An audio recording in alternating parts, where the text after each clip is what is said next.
How to build unshakable confidence, a 5-step blueprint. Developing self-confidence is not something that develops immediately. It takes more than one aha moment or quick cure. It is a procedure. Brick by brick, moment by moment, experience by experience, it's being constructed gradually. You have to win confidence. Discipline, consistency, and a strong feeling of self-confidence lead to it. To be clear, confidence is not derived from approval from others. It's not something you obtain only because you won a significant battle or received praise from someone. Yes, those things are pleasant. True, long-lasting confidence, however, originates inside. It's the conviction that you have yourself, regardless of what life could throw at you, including failures and disappointments. It will come to you. And trust me, that belief will be put to the test in life. It will provide you with difficulties and inquire, are you certain you can manage this? Are you enough strong? Your confidence either increases or decreases during such times, those turning points. I've worked with individuals from a variety of backgrounds throughout the years, including professionals, athletes, students, and entrepreneurs. And one thing consistently emerges: confidence is a crucial component of success in relationships, career, and personal development. However, this isn't about acting or feigning boldness. I am referring about the type of confidence that endures criticism, failure, and setbacks. The type that remains steady even while the world around you changes. How do we construct it, then? Allow me to share with you 5 potent lessons I've discovered by observation of those who have genuinely perfected the art of self-belief, mentorship, and experience. Hacks and techniques are not what these are. If you put these routines, practices, and viewpoints into practice, they will help you develop lifelong confidence. 1. Learn the little disciplines. Gaining confidence is not a result of occasional huge triumphs. It comes from the little successes that are routinely achieved in a modest way. The big picture, the promotion, the weight reduction objective, the financial independence, is easy to get sucked into. But keeping the small commitments you make to yourself each day is what actually boosts your confidence. Awakening at the time you promised. Completing that exercise. Reading 10 book pages. Making that awkward phone call. You're telling yourself, I can trust me, each time you fulfill a commitment, no matter how tiny. However, you begin to undermine that trust when you consistently breach those promises, no matter how little. You begin to doubt the meaning of your words, even to yourself. And confidence comes the breakdown of self-trust. Therefore, don't undervalue the significance of minor fields. Each one is like a deposit in your confidence bank, even if they might not seem like much at the time. You will become wealthy one day, not just monetarily, but also emotionally and psychologically, if you do it regularly. And pay attention, you will make a mistake. You're not going to work out. You will press the snooze button. It's all right. Progress, not perfection, is the aim. Simply go back on course as soon as you make a mistake. Avoid making a poor day turn into a horrible week. You will gain a great deal of trust over time if you can master the little disciplines. And it is the cornerstone of unwavering confidence, my buddy.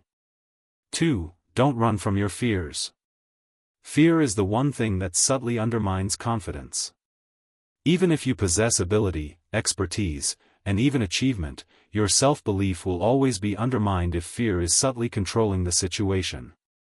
The more you avoid fear, the stronger it becomes. It becomes like a shadow that follows you about, dictating your choices, your behavior, and even your dreams. However, you begin to regain control the instant you confront it head-on. What most people don't realize is that confidence isn't the same as fearlessness. It's the choice to act in spite of the dread. Consider the last time you were afraid to accomplish something, such as start a business, speak in front of a group of people, or have a challenging conversation. Avoiding it increased the intensity of the terror. However, you left with more courage if you leaned into it, even a little. Confidence increases in this way. So tell me, what are you now terrified of?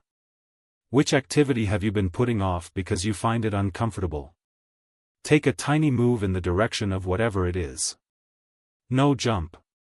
One step. Because you lessen fear's hold each time you confront it. You regain command. The reality is that the majority of fear is a delusion. You discover that it was never as large as it seems when you persevere through it. And confidence is formed at that turning point, when you show yourself that you are capable of doing difficult things. 3. Make self-education an investment.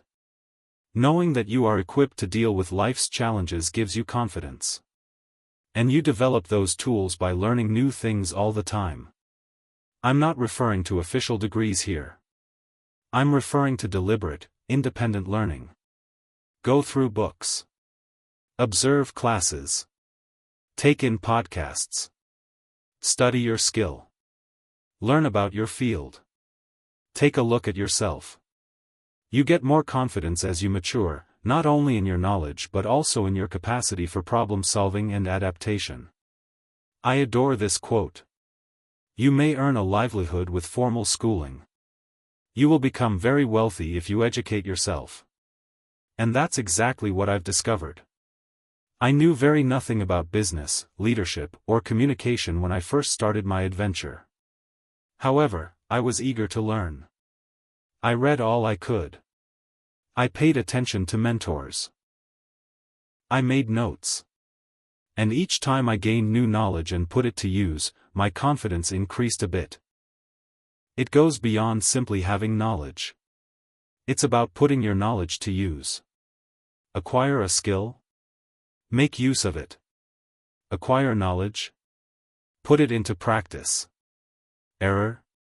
Take anything away from it. You get a bit more confidence in yourself each time you put your knowledge into practice. Consider this: in what aspect of your life do you feel insecure or unqualified?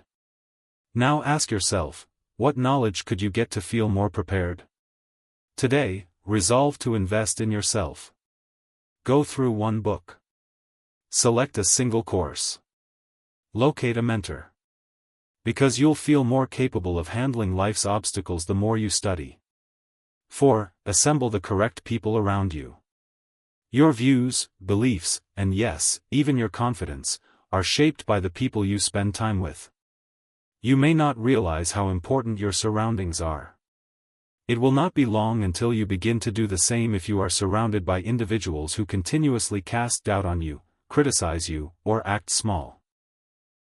However, you climb with others that keep you accountable, encourage your own development, and have huge dreams. Self-assurance spreads easily.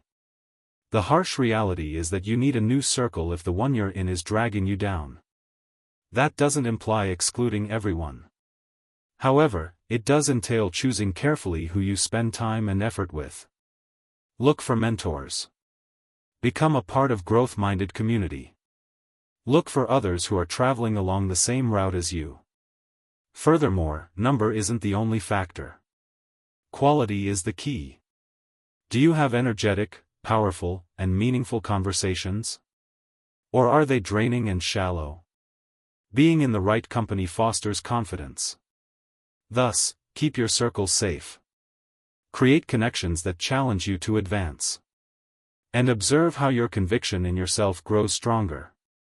5. Accept failure as an essential component of the process. Of all the principles, this one may be the most significant. You are not your own worst enemy. Actually, one of your best instructors is failure. The majority of individuals believe that confidence comes from doing things perfectly. From triumphing. From being successful. But genuine assurance? The durable kind? It is the result of sinking and then rising again. Because you develop resilience each time you fail and decide to grow from it rather than give up. And the foundation of long-lasting confidence is resilience. Success and failure are not mutually exclusive.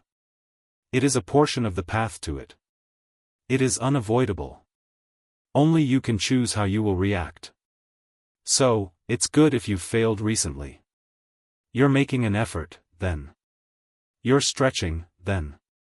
It indicates that you are developing.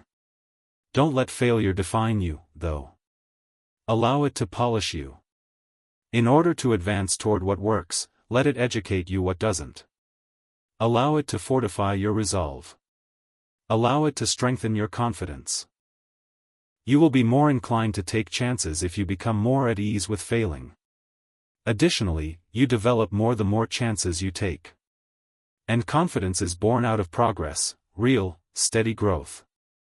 Concluding remarks: self-assurance is created, not generated. There is no such thing as having or not having confidence. It's something you develop gradually with repetition and activity. Never questioning yourself isn't the goal. It's about moving on even after you do. Put these 5 guidelines into practice. Include them in your everyday routine. Not once.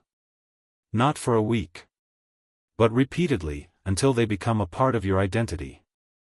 You will wake up one day with a level of confidence you never imagined imaginable if you remain consistent, continue to learn, continue to develop, and continue to show up. Because you constructed it. One step at a time.